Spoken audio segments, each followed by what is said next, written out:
Gonçarova Rusya maçındayken Meryem ablaya hareket çekmişti. Evet. Ben çok... Hareket çekmek ne demek bu arada? Çok şey... Yani file önünden böyle bir bakış attı. Şöyle falan mı yapıyor? Aynen ya? böyle falan yaptı böyle. File önünden bakış attı Meryem ablaya. Ben böyle dedim, hayırdır? Ben hayırdır yani dedim. Hayırdır kardeş. Ben o zaman yedekseyim yani. Evet. Ne zaman oluyor bu turnuva? Viyana'da aynen Viyana'da Rusya maçında. Hani sonra ben bir sahaya girdiğim zaman göstereceğim sana böyle. Kafamda İnanılmaz böyle bir kurdum yani. İnanılmaz Çünkü ya. takım arkadaşlarından birisi hareket çekince ben sinir oluyorum. Çoğu herkes de böyle değil mi? 3 aşağı 5 yukarı takımda. Aynen çoğunlukla. Yani sana da biri yapsa herkes lan falan yapar yani böyle. Sevenimiz çoksa. Okey.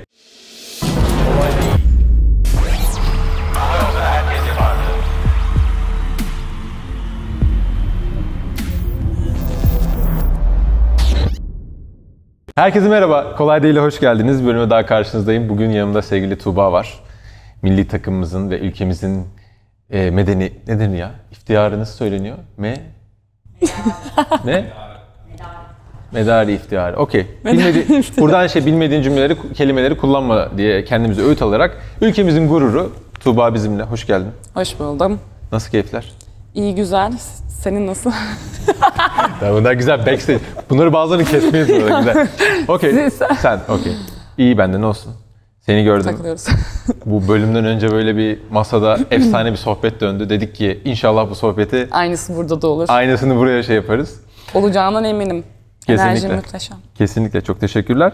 Ya şöyle bir şey var Tuğba. Şimdi konuya şuradan gireyim. Şimdi kendinden bahset diyeceğim ama bahsetmeye gerek yok. Herkes seni zaten gayet iyi biliyordur. Benim daha önce sana bahsettiğim o 2001 yılını hatırlatıyorsunuz bana. O Avrupa Basketbol Şampiyonası vardı. Biz ufak çocuktuk o zaman, basketbol oynuyorduk falan ve o 12 dev adam şeyi çıkmıştı. İşte hype'ı mı diyelim, işte o şeyler çıkmıştı. Markası, inanılmaz bir ekip vardı, o ruh vardı ve o zaman gerçekten ülke basketbolla, yatıp basketbolla kalkıyordu. Bir sürü insan buradan ilham aldı, basketbola başladı ve belki ondan sonra yetişen birçok basketbolcu orada gördüğüyle başladı. Şimdi geçenlerde sizin şampiyonalarda sizi izlerken ve sürekli herkes sizi konuşurken ben aynı şeyi hissettim. Siz bence Türkiye'deki voleybolun, özellikle kadın voleybolunun geleceğine böyle muazzam bir katkı yaptınız. Yani şu an eminim fark ettiğiniz ve fark edemediğiniz binlerce, belki on binlerce insan sizin sayenizde voleybola başladı. Ufak çocuk ve bundan ileride Türk milli takımını temsil edecek. Ne düşünüyorsun? Nasıl geçti bu zaman? Neler gördün? Nasıl tepkiler aldın insanlardan? Biraz bahseder misin? Yani şöyle, küçüklere bence büyük bir ilham kaynağı olduğumuzu düşünüyorum ve aynısı büyük bayanlar için de, hani genç bayanlar için de. Dediğim gibi sohbet öncesinde konuşmuştuk. Benim eniştemin spor okulu var ve oraya 25-30 yaşındaki bayanlar gelip ben voleybol oynamak istiyorum, beni kaydeder misiniz diye birçok insan gelmiş ki eminim öbür kulüplere de gitmişlerdir. Yani sonuçta insanlara güzel bir yaz dönemi geçirdiğimizi düşünüyorum. Heyecanlı, mutluluk verici tarzında ve onlar da ister istemeyip voleybol oynamak istediler yani. Tabii canım, benim böyle ben bile şey oldum böyle. Oynasam mı acaba? Tabii ya, ben böyle şeyleri falan izlemeye başladım işte Instagram'dan ya da oradan, işte kadın voleybolu, erkek voleybolu böyle ne kadar zıplıyor falan, nasıl vuruyor falan filan böyle. Baya heyecanlandırdınız koca bir ülkeyi ve belki şeyden bahsedebiliriz. Çok kötü bir yaz, çok böyle sıkıntılı bir dönemde de şey oldunuz değil mi? Ne düşünüyorsun bu konu hakkında? Yani mesela yangınlar olduğu zamanlar biz olimpiyattan sanırım ya bir gün sonra ya da 2 gün sonra maça çıkacaktık. Öyle hatırlıyorum ve biz sosyal medyada gördük bunları. Hani ilk başlarımızda konuştuk. Hani ne oluyor falan, hani neden çıkmış şöyle böyle, ama ertesi gün bayağı artık 10, 20, 30 yerin yandığını gördük. Ve maça çıkarken de hani ister istemez yine bir içimizde bir burukluk var. Hani Türkiye öyleyken biz buradayız. Hani motive etti mi sizi ama? Kesinlikle etti. Değil mi? Yani demoralize etmedi yani. Demoralize, daha çok motive etti. Evet. Ya çok ilginç bir şey yani, böyle bir toplumsal hani sıkıntının, böyle bir felaketin olduğu bir dönemde sizden insanlar enerji ve mutluluk buldu ya. Yani buna vesile olmak nasıl bir duygudur bilmiyorum yani. Siz böyle içeride bu konuşuldu mu takımda? Yani şunu dediniz mi? Hadi arkadaşlar, hani biz öyle bir şey yapalım ki insanlara bir umut olalım ya da böyle bir ekstra böyle bir şey konuşuldu mu? Zaten Eda abla bunu her zaman söylüyor maç öncesi. Küçüklere, büyüklere, yani Türkiye'ye bir umut olmak için biz buradayız. Herkesin ilham kaynağıyız. Ona göre herkes elinden gelenin en iyisini yapacak kızlar. Hani bunu unutmayın. Yangın olduğu dönemlerde de mesela yine Eda abla böyle bir maçtan önce konuşmuştu. Hani bunu sakın unutmayın, aklınızda bulunsun, bu sizi demoralize etmesin. Aksine motivasyonunuz artsın diye konuştuğunda Eda abla mesela hırslandıkça, sayı aldıkça benim direkt aklıma o geliyordu mesela Eda ablaya baktığımda ve hani böyle bir üzülüyorum, hani üzülmekten kastım, üzülmekle sevinç böyle karışıyor, duygularım karışıyordu yani. Buruk bir şey oluyordu yani. Aynen, değişik bir şey oluyordu ve yani güzel bir şeydi. Peki sahada böyle şu oluyor değil mi? Herkes böyle daha da tutkuyla, daha da hırslandıkça o enerji birbirinizi geçiyor değil mi yani? Aynen. Aynı şey tam tersi demoralizasyonda da oluyor mu? Ya da böyle bir şeyler ters gittiğinde takımda hep böyle toparlayıcı görev hep Eda'da mı oluyordu? Nasıl oluyor sizde? Yani genellikle Eda abla çünkü çok tecrübeli ve artık bu işin bug'ını çözmüş gibi bir şey yani. Nerede nasıl konuşacağını, davranacağını bildiği için. Ama dediğiniz bir olay oluyor. Mesela 3-4 kişi çok enerjili olunca öbür kalan kişilere de enerjimizi verip yükseltebiliyoruz. O zaman zaten yanıyoruz maçlarda. Ama hani 1-2 kişi olunca öbür kişiler, ben de dahil olmak üzere mesela, bazen şöyle bir kalabiliyoruz. Evet. Yani hepimizin bir düşüşü oluyor ama daha sonra mesela çıkışımızda iyi Aynı şekilde geliyor. oluyor. 2. set olsun, 3. set olsun. Süper. Tuğba şey diyeceğim, ben bu arada yani böyle küçüklükte altyapıda hep basketbol oynadığım için hayatım boyunca hani sporun içinden gelen biri olarak mesela şöyle bir şey vardır. Bir böyle bir antrenman topçusu vardır, bir de böyle bir maç topçusu vardır. Kesinlikle. Dün de benim hani başka Efes'ten bir basketbolcu arkadaşımla beraberdik. Aynı şeyi konuşuyorduk. Sana şeyi sormak istiyorum. Sen zaten sahada böyle çok özgüvenli, rahat duruyorsun ama sen hiç sahada böyle endişelendiğin ya da oluyor mu? Yoksa sahaya çıktığın zaman tüm böyle dünya kapanıp sadece maça odaklanıyorsun ve kimseyi gözün görmüyor mu? Nasıl oluyor biraz? Ya kesinlikle ikinci söyledin. Evet. Yani maça odaklanıp kimseyi gözüm görmüyor. Yani küçük örnekler vereyim. Yani Joanne hariç. Yani Joanne'nin bana bir şey söylediğini tabii ki duyuyorum. Joanne antrenör bu arada Takıyorum. bilmeyenler için. Aynen. Takımı. Eda abla olsun ama mesela şey yok kafamdan. Yani şu şöyle demiş, bu böyle demiş. Ben daha çok rakibi izliyorum. Rakip ne yapmış? Ona göre kendim kafamda ikinci topu, üçüncü topu şöyle yapabilecek diye şeyler var. Hatta genelde şu an bu yaz döneminde beğendiğim sporcularla karşılıklı oynama fırsatım oldu. Hayran kaldım sporcularla. Mesela o bile aklıma çok gelmedi. Maçın öncesinde geliyor Evet. ama maçtayken artık sen bir Belki rakibimsin yani. Çocukluğunda izlediğin insanlarla oynadın değil mi yani? Evet, kesinlikle hepsini izledim çocukken. Babamla birlikte oturup televizyon karşısına. Nasıl Hani- bir duygudur ya? Çok güzel bir şey olsa gerek yani. Yani ben babamı düşünemiyorum. Yani Evet. çünkü babamın hayran olduğu isimlerle aynı sahada çoğunlukla hepsiyle oynadım. Ya rakip oldum ya aynı sahada Baban birlikte voleybolcu olduk. muydu bu arada? Yok ama voleybol aşığı. Hadi ya. Yani ilk yönlendirmesinin sebebi o. Ya inanılmaz bir şey. Yani voleybol aşığı olan bir insanın kızını bu seviyede görüyor olmak. Yani aynen. Geçen yani demin Tuğba'yla şeyi konuşuyorduk. Yani kariyerinde ne hedefliyorsun ve nereye gidebilirsin? Zaten hani çok şükür diyelim aslında çok oldukça genç bir yaşta hem kulüp düzeyinde hem milli takım düzeyinde olabilecek aslında en iyi yerdesin ve senin avantajın hani kulüp de aslında her zaman büyük şeyleri oynadığı için başarılara. Çünkü öyle şeyler de oluyor. Bazen kulübün daha ufak bir kulüpteysen ister istemez o büyük başarıyı oynayamıyorsa oraları tecrübe de edemiyorsun ama sen her şekilde Ama bunun zorlukları da var yani. tabii. Yani bu arada ona geleceğiz. Ondan biraz bahsedelim ama ben mesela şeyi merak ediyorum. Bizim kanalda birçok kez biz hani nasıl motive olabiliriz veya işte sahaya çıkınca veya rakiplerimizi düşününce neler yapabileceğimizle ilgili ben bazen kendi stratejilerimi, kendi hissettiklerimi paylaşıyorum. Sen mesela sahada böyle çıktığında kendini nasıl motive ediyorsun ya da hırslandırıyorsun iyice böyle atıyorum dedin ya mesela rakip bazen böyle bir ters bir şey söylediğin oluyor mu ya da rakiple böyle Hareket çekmişliğim oluyor. Bazen kendimi cidden tutamıyorum yani. evet. Yani normalde dışarıda saygı duydum belki hayran olduğum bir Evet. sporcuya maç esnasında böyle düşmanın gibi mi görüyor? Nasıl oluyor? Düşmanım gibi değil. Yani en çok kıl olduğum konuda mesela Gonçarova Rusya maçındayken Meryem ablaya hareket çekmişti. Evet. Ben çok Hareket çekmek ne demek bu arada çok şey. yani file önünden böyle bir bakış attı. Şöyle falan mı yapıyor Aynen ya? böyle falan yaptı böyle. File önünden bakış attı Meryem ablaya. Ben böyle dedim hayırdır. Çok iyi highlight çıktı burada. Ama cidden hayırdır yani dedim. Hayırdır Ki kardeş. ben o zaman yedekseyim yani. Evet. Ne zaman oluyor bu? Bu turnuva. Viyana'da aynen Viyana'da Rusya sana. maçında. Viyana'da oluyor. Hani sonra ben bir sahaya girdiğim zaman göstereceğim sana böyle. Kafamda İnanılmaz böyle bir ya. kurdum yani. İnanılmaz Çünkü ya. takım arkadaşlarım birisi hareket çekince ben sinir oluyorum.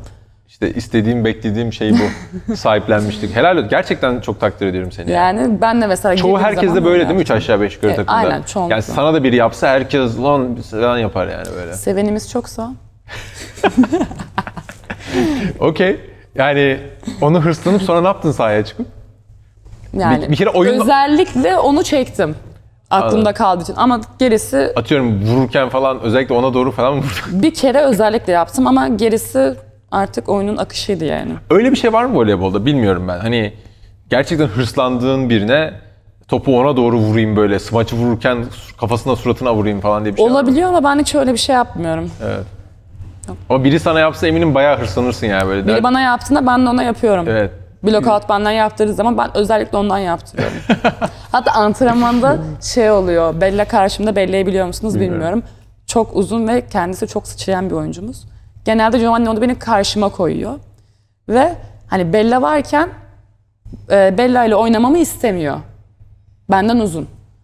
Ve ben özellikle Bella ile oynuyorum ve Giovanni her zaman bana bağırıyor. Ve ben böyle dedim mesela Giovanni. Geçeceğim. Bir gün geçeceğim ve öğreneceğim. Ben eğer onunla oynamazsam ne zaman öğreneceğim yani geçmeyi? Çok iyi. Çok Yani. önemli bir şey. Bu öğrenme işi diğer sporculardan çok kritik bir şey. Aslında o belirli bir düzeyde oynamanın tabii zorlukları var. Yani şimdi belki sporla ilgisi olmayan arkadaşlar için söyleyeyim.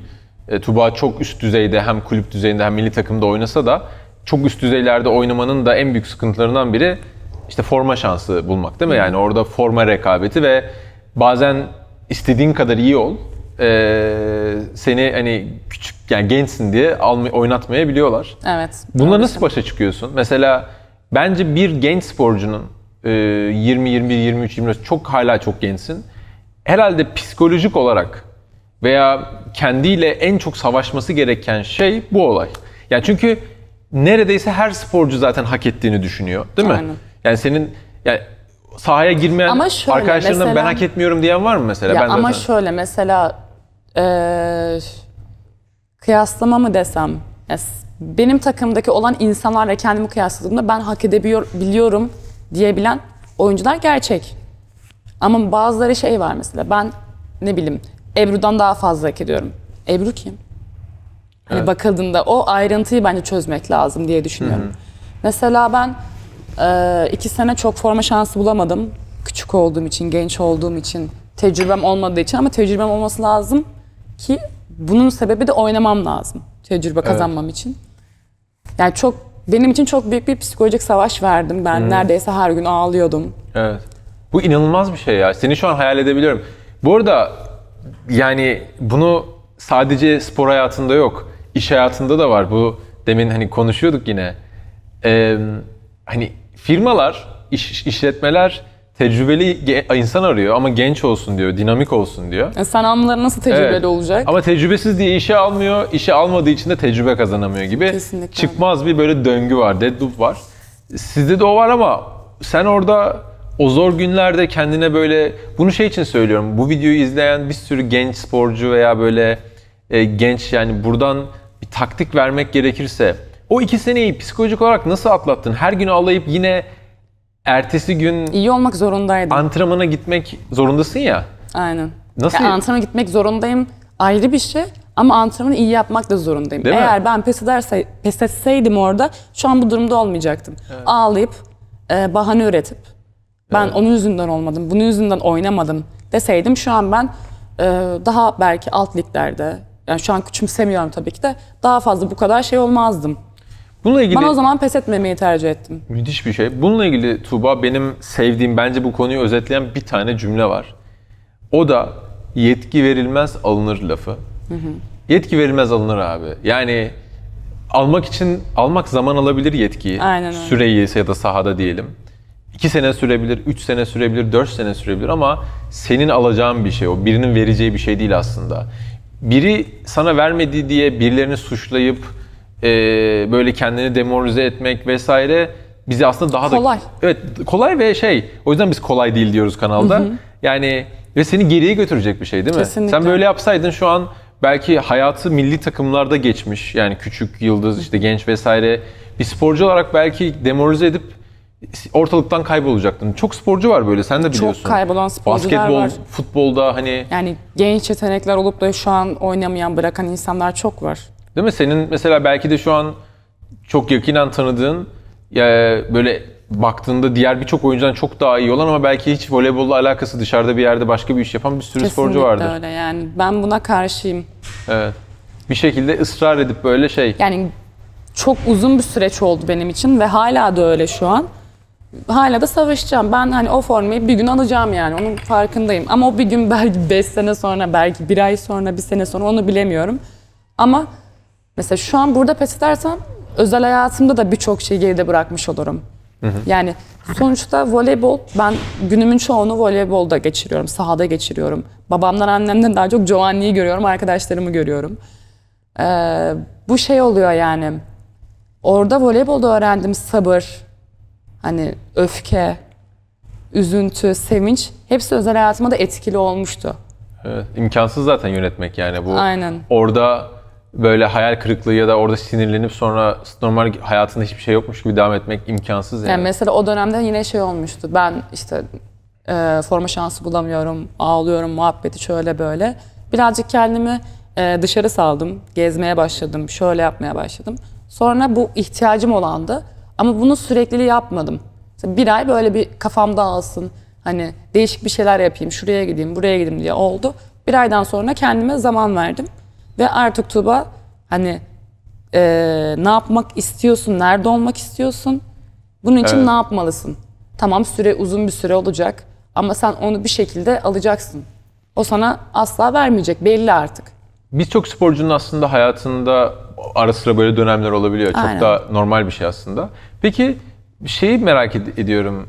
Giovanni böyle nasıl biri? Yani dışarıdan çok böyle hani çok tatlı, böyle karizmatik bir lider Öyle. bir şeyi var. Ama aynı zamanda bir disiplinli mi? Nasıl? Biraz Çok böyle bahsetmek disiplinli. gerekirse. Dünyanın bence en iyi antrenör arasında yer alır. Çok akıllı ve çok disiplinli biri. Ve çok bir yandan da yenilikçi biri. Yeni bir şey yapmayı çok sever. Yani bu şehir dışına da olabilir. Voleybol içinde de olabilir. Hayatında yeni bir şeyler yapmayı çok seviyor. Bu yönden bence şanslıyız. Her zaman yeni bir şeyler deniyoruz. O da deniyor. Yani dışarı hayatı kesinlikle çok eğlenceli. Yani onunla takımcı bir yere çıktığımızda inanılmaz eğleniyoruz. Ama saha içinde çok disiplinli ve herkes onun farkında. Ona göre antrenmanları yapıyoruz. Evet, yani disiplini böyle birazcık açsan, mesela böyle senden çok böyle sıkı çalışmanı ve böyle hiç, herhalde anladığım kadarıyla örneğin antrenmanda hiç lakaytlığı ya da hiç kesinlikle tolere etmeyen ve Evet. çok cezalandıran bir antrenörüm yani. Yani çok değişiyor, yani çok ekstra değil ama cezalandıran bir antrenör. Mesela bir gün ben 4'ten atılan tipi çok düşürüyordum. Artık bu 1 hafta oldu, 2 hafta oldu. Ama ben Giovanni'nin korkusundan düşürüyorum yani. Aman bana kızmasın, gidip çıkartayım. Bu sefer daha çok stres olup daha çok yapamamaya başladım. Bana kızdı antrenman attığı zamanlar da oldu mesela. Ben çok öfkelenmiştim. Hani örnek veriyorum, o tipi sen de düşürüyorsun. Ben düşününce ben niye atılıyorum tarzında. Ama daha sonra farkı anladım ki, bana dedi ki Avrupa'nın en iyisi olmak istiyor musun? O zaman böyle yapacaksın. O bir topu bile düşürmeyeceksin. Bu arada antrenörler, liderler en çok sevdiğine, en çok önemsediğine en çok kızar yani. O zaman beni hayatımda 1. yere koyuyor. Çünkü bana çok öfkeleniyor. Olabilir bu arada. Sen sadece bunu bence belki yani farkındasın bence bunu zaten de. Çok güzel bir şey bu arada. Seni önemsiyor demek yani. Hani Evet. sana boşuna demiyor Tuğba. Avrupa'nın en iyisi olmak istiyor musun yani? Sana diye de bakabilir. Okey. Bu bana yeter şu an. İyi bir sporcu. Bizim takımda averaj bir yeri var. Görev adamı. Teşekkürler de diyebilir yani. Mesela Seni zorluyor olması senin için bir nimet, öyle düşün. kesinlikle öyle yani. Bazen çok fazla zorluyor. Ama mesela onu da daha sonra düşündükçe o mantığa çıkıyor. Bana demiştim. En iyi oyuncu olmak farklı, lider olmak farklı. Evet. En iyi bir oyuncu olursun şu an, hani çalışarak bir yerlerde oynarsın, paranı kazanırsın, şöyle olursun, böyle olursun. Ama liderlik daha farklı bir şey. Evet. Ya aslında seni bir yandan da geleceğe hazırlıyor ve eğitiyor. Yani senin işte ileride bu takımın hani sadece en iyi oyuncusu vesaire böyle işte skoreri falan değil, aynı zamanda lider de yapmaya çalışıyor. O da çok önemli bir şey. Çünkü o bazı oyuncularda şeyi anlıyorsun. Şimdi birazcık daha basketbolla ilgili olacak örnek ama hani Efes Pilsen guardlarındaki işte Larkin'in, Mitsic'in ve işte belki Boboa'nın farklı özellikleri, yani hani hepsinin müthiş özellikleri var.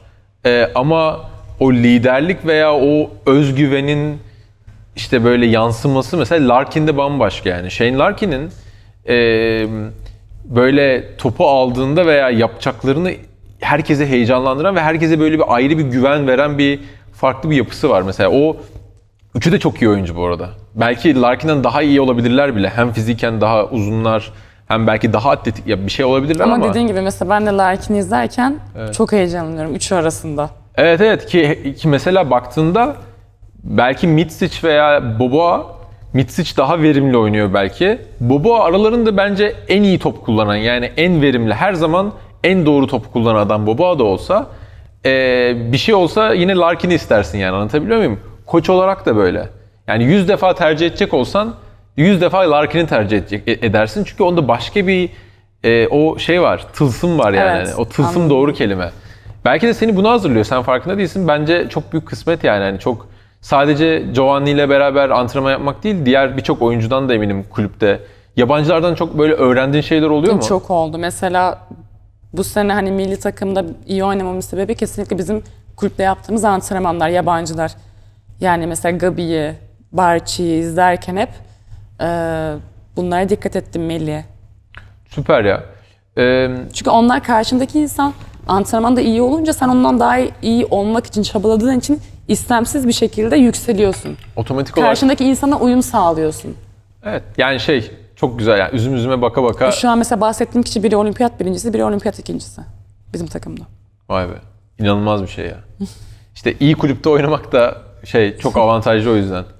Sen ister istemez bilinçsizce herhalde onlarla antrenman yaparken bir hırslanıyor insan değil mi? Ben de bunlar gibi iyi olacağım ya da daha iyi olacağım diye.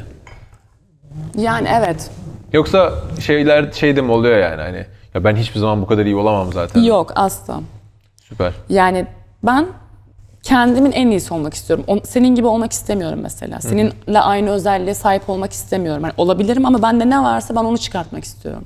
Çünkü sen farklı bir şey yaparsın. Sen bunda iyisindir ve bunda dünyanın en iyisi olmuşsundur. Ben farklı şekilde.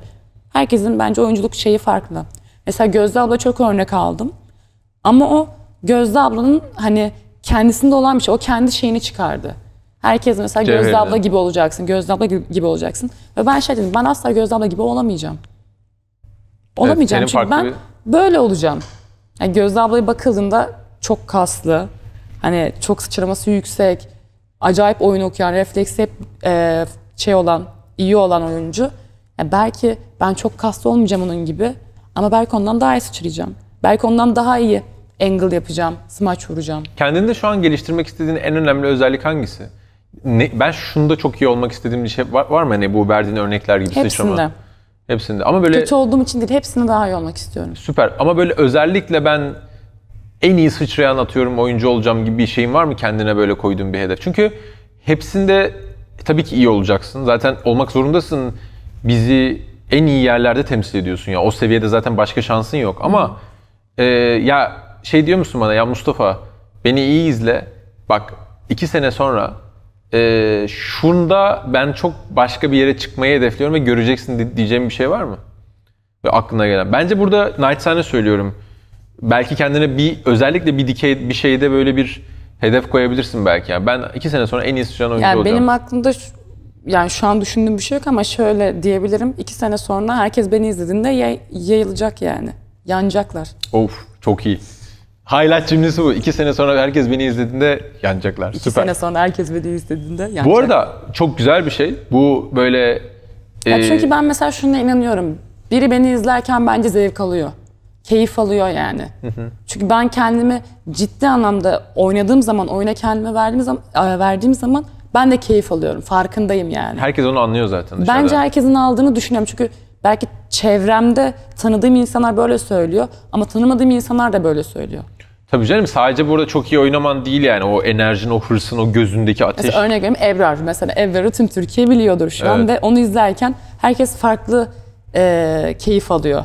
Ben de mesela onunla oynarken de çok keyif alıyorum. Ya saha içinde mesela ciddi bir ortamda bir şey oluyor. Ben hemen gülmeye başlıyorum Ebrar'ın hani bir şey yaptığında. Tabii hani anlatabiliyor muyum? Tabii canım, sizin iç dinamikleriniz zaten hani çok şeydir yani, eğlencelidir muhakkak. Yani şeye bağlamak istiyorum buradan konuyu.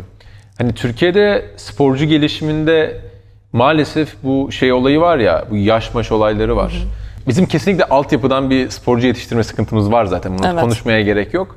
Hatta işte senin gibi yetenekli oyuncularımızı da niyeyse illa böyle bir şu yaşta oynamalıdır yoksa oynamamalıdır gibi bir şeye de sokuyoruz. Bir komplekslerimiz var, yabancı Türk'ten daha iyidir falan gibi. Şeyi kabul etmemiz de lazım. Bizim oyuncularımız da o kadar iyi antrenman yapmıyor. Özellikle o genç tecrübesizlikle bir anda böyle iyi kulüplerde, milli takımda oynayıp bir de birkaç iyi para kazandığı zaman hafif rahatlıyor böyle bir an önce. Bunlar oluyor, kabul etmemiz lazım bunları. Evet. Her dalda oluyor branşta. Ama mesela biz de bence gençlerimize yeteri kadar yatırım yapmıyoruz, fırsat vermiyoruz. Mesela o İtalya'da senin karşılıklı oynadığın bir kız vardı. İsmi neydi? Egon mu? Evet. Onu bir bahsetsene yani. O mesela nasıldı küçük yıldızda orada? Sen karşılıklı hep oynadın milli takımlar düzeyinde. Ben küçük milliden beri onunla oynadım. İçeri bir tane top vuramıyordu. Çünkü çok yüksekti ve o zaman fiziksel olarak hazır değildi. Ama sürekli oynatıyordu antrenör. Yıldız takıma geçti, yıldız takımda oynuyor, genç takımda oynuyor. Yani mesela 10 top içeri vuruyorsa 20 top hata yapıyor. Ama hiçbir zaman antrenör onu çıkarmadı. Sonra kız milli takımdan sonra 3 ay sonra kulübüne gitti. Ve ben onu izlediğimde ne olmuş dedim, evrim geçirmiş. Herkes şok oldu. Kız öyle bir antrenman yapmış ki A Milli'de, kendi İtalya A Milli'sinde. Yani kız bir anda değişmiş. Üzerine kata kata. Ama mesela sen daha yeni dedin ya, yabancılar hep Türklerden üstün olarak gözüküyor. Neden? Çünkü yabancılar genç yaşlarda bence daha fazla oynama fırsatı buluyorlar. Evet ve ısrar ben kimi tanıyorsam gençlerden ya da küçüklerden, kız o zamanlar oynuyor ve şu an İtalya'nın mesela ne bileyim A takımında, B takımında ilk 6 oynuyor kız.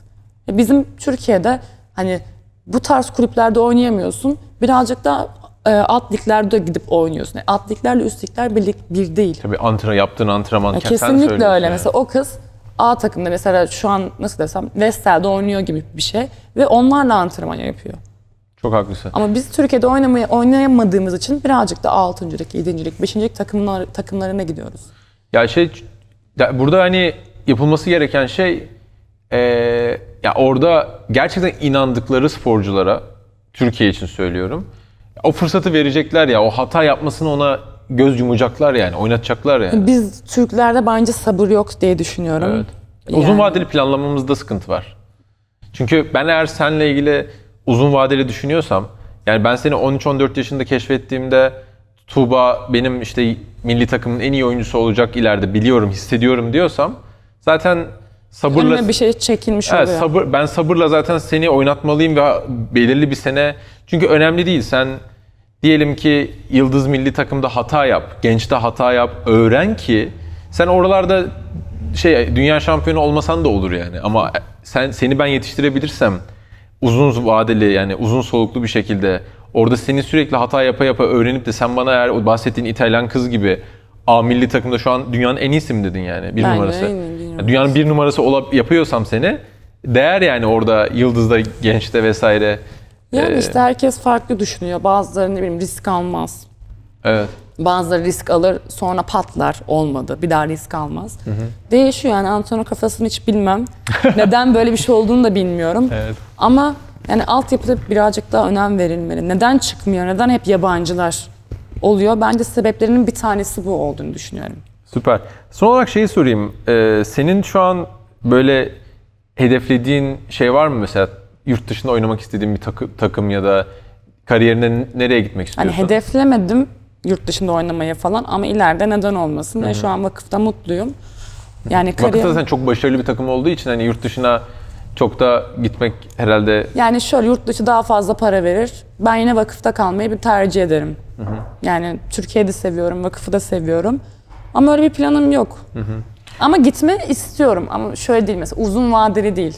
Evet yani kariyerinde bunu da gördüm, Görmek yaptım. istiyorum, evet. Evet. Aklıma şey geldi. Sertaç Şanlı geldi. Şimdi Sertaç Şanlı Barcelona'ya gitti işte Efes Pilsen'den. Dedi ki işte Barcelona çok büyük bir kulüp falan, işte hayatımda bunu bir kere görmek istiyordum falan filan. Ve işte çok büyük başarılara oynayan bir kulüp. İnsanlar şu soruyu sordu Sertaç Şanlı'ya. Abi sen Euroleague şampiyonundan gidiyorsun oraya. Sen birinci takımdan ikinci, üçüncü takıma gidiyorsun aslında. Yani tamam bu Türkiye'den yurt dışına gidiyorsun aslında mantıken, çok büyük bir yere gidiyorsun ama aslında sen daha Zaten büyük bir yerdesin. Zaten daha büyük bir yerdesin sen aslında. Şu an işte vakıfta o konumda. Hani Onun şu an için herkes söyledim. vakıfa gelmek istiyor. Yani burada oynamak istiyor.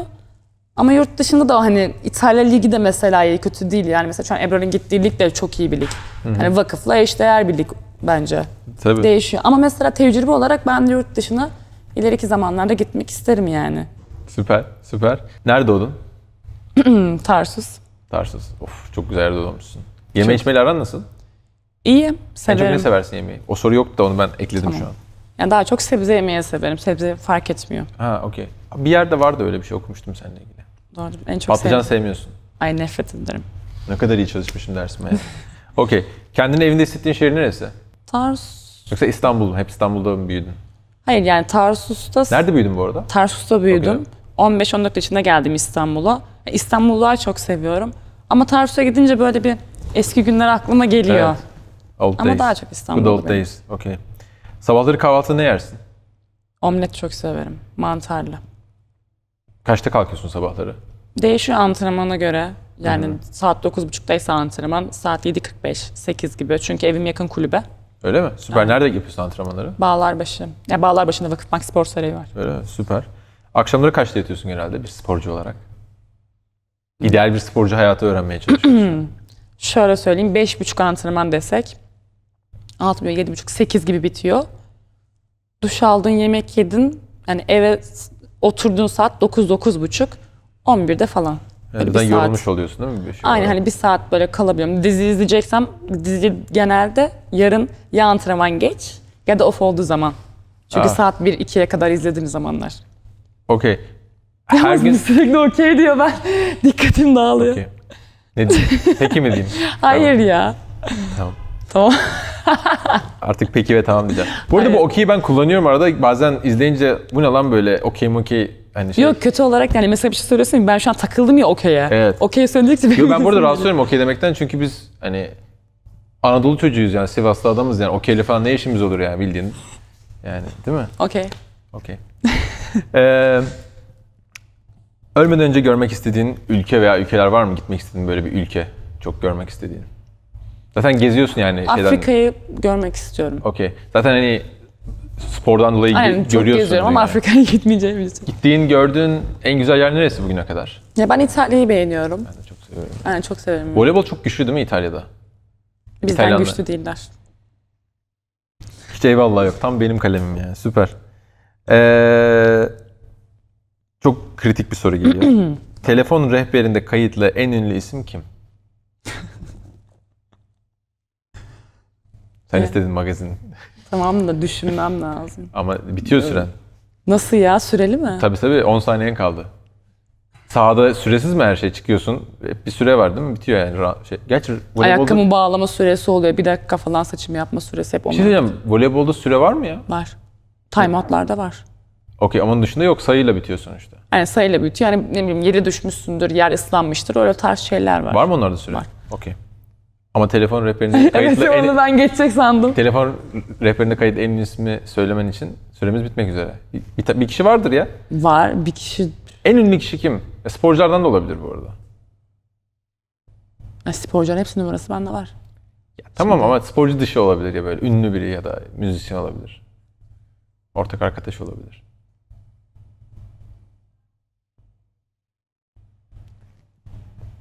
Keşke önden verse. Kerimcan var. Kerimcan numarası. Kerimcan Durmaz. Tamam, okey. Bayağı ünlü yani. Süper. Nereden tanışıyorsunuz? Ya önceden tanışmıştık onunla. Bir genç millide falandım yani. Aa, Denk süper. gelmiştik.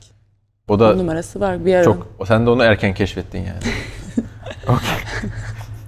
Hayalinde ileride yapmayı çok istediğin bir iş var mı spor sonrası? Mesela antrenörlük gibi ya da kafe. Antrenörlük Kruvasan var. satan bir kafe açmak gibi. Ya antrenörlük fikrim var. Bildiğin hani hakikaten antrenör şu andan koyuyor musun onu? Ben sporculuğum bittiğinde antrenör olacağım Şu andan diye. koymuyorum ama hani olabilir. Olabilir dedisi var. Okey. Konuşamadım. Okey dedim yine. Nasıl alıştım ben. Evet. Şu an stres oldum. Kaç yaşında emekli olmayı düşünüyorsun diyeceğim de bu soru sizde tabii şey olmuyor. Yani belli kaç olmuyor. yaşında, peki tahminin var mı mesela kaç yaşına kadar top oynarsın tabiri caizse? Yani Var mı? Ben şu yaşa kadar oynarım dediğim bir yaş var mı mesela? yok. Ama hedeflediğim yaş inşallah Eda abla gibi 30, kalabilirim yani. 35 mi? 34 ya da 33 yaşında ve şu an çok iyi bir sporcu. Maşallah, O yüzden maşallah. onun gibi olabilirsem Ne hala diyorsun. Çok iyi. Hayatta sana bugüne kadar en büyük katkıyı kim yaptı? Hani sporculuk kariyerinde veya hayatında? ailem. Süper. İlk günden seni teşvik eden, destekleyen. Evet. Şey zor oldu mu mesela o genç yaşta Tarsus'tan buraya gelirken tek başına mı geldin? Onlar da mı geldi seninle? Ben geldim 3-4 ay sonra onlar da geldi. Taşındılar mı onlar Aynen da? taşındılar. Bunu çok duymaya başladım bu arada. Tüm genç sporcuların aileleri de taşınıyor onlarla beraber. Çok şaşırıyorum. Yani yani. arkamda olmaları benim için daha iyi oldu. Evet. Benim özellikle konuştuğum erkek sporcular hep şey modunda. Abi biz dağıtırdık zaten iyi ki gelmişler falan modunda. Çok güzel yani. Aile zor oldu mu onların taşınması yani iş güç vesaire? Ya o zaman da çok iyi denk gelmişti. Hani babam emekli oldu, abim üniversiteye gidecekti yani. O tam kıvamında oldu. Ondan sonra işte zaten 3 ay sonra gelebildiler. Ben geldiğimde gelemediler. Daha vardı. Öyle mi? Aynen. Muazzam. Sonra 3 ya da 4. 4 olmadı yani 3,5 belki. Çok iyi. Son sorum. Kapattım gördüğün gibi. Sence bugüne kadarki başardıklarında ne kadarı şans, ne kadarı senin kendi becerin, sıkı çalışman veya yeteneklerin? Şu an geldiğin konumda. Bence kesinlikle benim çalışmam. Okey. Yeteneklerin vesaire yani. Aynen. Şanslı olarak yani kariyerinde buraya gelirken şans diye atfettiğin ya da adlandırdığın bir şey var mı? Beşiktaş olabilir. Süper. Neydi o mesela şans? Beşiktaş'ta ben 4. ya da 5. köşe olarak gittim. Önümde yabancı vardı. Bir de Beşiktaş'ın oyuncusu vardı. Sonra yabancı sakatlandı. Böyle 1-2 hafta sonra. Zaten sakat gelmiş. Kulübün haberi yokmuş. Ya da sen sakatladın. Ayağını kaydırdın. Hayır. Ve çok iyi jumper'mış yani bir yandan Lütfen da. dürüst olalım. Vallahi şöyle bir şey. Kızı Doğru söyle. tanımıyorum bile. Doğru söyle. Şu an Bak adını seni- bile bilmiyorum. Seni ülkece seviyoruz bak. Doğruyu söyle bizi. Yok, Seni cidden. burada Mert bir şey olarak tanıdık yani. Ne yaptığını söyle. Bir Nasıl? şey yapmadım. Peki. Tamam kapatınca. Anlatırsın. Mesela o sakatlandı 1 hafta sonra, 1,5 hafta sonra sakat olarak gelmiş. Sonra geri gitti. Beşiktaş'ın kendi oyuncusu oynamaya başladı. Ben oynadım. Hiçbir sıkıntı yok. Sonra ilk maç beni bir denedi. Bir şans verdi bana. Antrenör kimdi? O Kamil. Kamil. Kamil abi. Tanımıyorum da neyse. Yani. Yabancı mıydı diye merak Yok ettim. yabancı değil. Kamil abi. Yani bana hep şans verdi. Kötü oynadığım zamanlarda da böyle birazcık sabretti. Aynen. Onun yeri bende ayrıdır mesela. Evet, Farkındayım mesela. Servis karşılayamıyorum. 2 tane ace vermişim normal şartlarda. Hani çıkarmasın. ya time out alınır ya çıkartılır hani böyle. Bana böyle şey dedi. Seni çıkartmayacağım onu alacaksın. Stresle başa çıkacaksın yani dedi. Yani ben orada böyle o şeyi almıştım. Vay be. Yani bana o şansı verdi ve onu sürdürmek benim elimdeydi. Süper. Ya çok buradan Kamil abiye teşekkür ediyoruz. Çok güzel bir şey yapmış. Böylece Tuğba'yı aslında bu kaç yaşında oluyordu bu olay? Kaç sene önce? 18, Evet. 19. Ya seni bugün sen yapan önemli şeylerden biri de bu yani. Başlangıçlarında evet. Müthiş. Teşekkür ediyoruz Kamil abiye. Vizyonu ve doğru cevheri görüp doğru şekilde işlediği ve fırsat verdiği için. Tuğba'cığım ayağına sağlık, diline sağlık. Çok teşekkür ediyoruz. Çok keyifliydi. Bence de ben teşekkür ederim. Çok keyif aldım. Eklemek istediğin bir şey var mı? Yok. Şey sorusu gibi oldu. Telefon rehberi gibi. Okey. Bizi dinlediğiniz için çok teşekkürler. Bir sonraki bölümde görüşürüz. Artık beraber Tuğba ile sunacağız bölümleri. Kendinize iyi bakın.